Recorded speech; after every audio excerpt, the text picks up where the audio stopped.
देखो, तेलंगाना में हमें जीत आप सबकी मेहनत से मिली, ये बताती है।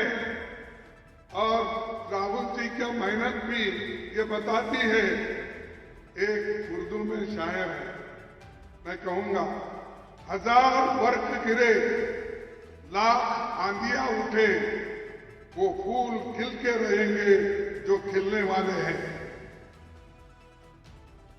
మీ అందరి కష్టంతో రాహుల్ గాంధీ గారి కష్టంతో తెలంగాణ రాష్ట్రంలో కాంగ్రెస్ ప్రభుత్వం వచ్చింది. ఏం జరిగినా సరే తెలంగాణలో కాంగ్రెస్ పార్టీ మంచి భవిష్యత్తు చెప్పి నేను మనవి చేస్తాను. आप काम करेंगे तो नतीजा सामने आएगा। विधानसभा चुनाव में कांग्रेस अकेली लड़ी, एक सीट पर सीपीआई, बाकी सीट पर कांग्रेस, और आपके मेहनत की वजह से आप और यहां के बैठे हुए लीडर्स एक होकर काम करने की वजह से ये नतीजा आज निकला है। वही नतीजा आपको पार्लियामेंट में लाना है।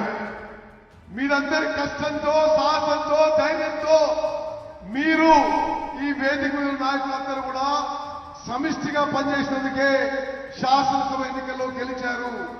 అదేవిధంగా పార్లమెంట్ ఎన్నికల్లో కూడా మీరు వేదిక మీద అందరూ కూడా కష్టపడి పనిచేయాలని చెప్పి మీ అందరికీ విజ్ఞప్తి చేస్తున్నాను. तेलंगाना में हमारी सरकार को अपने कामकाज से देश में एक मॉडल बनाना है।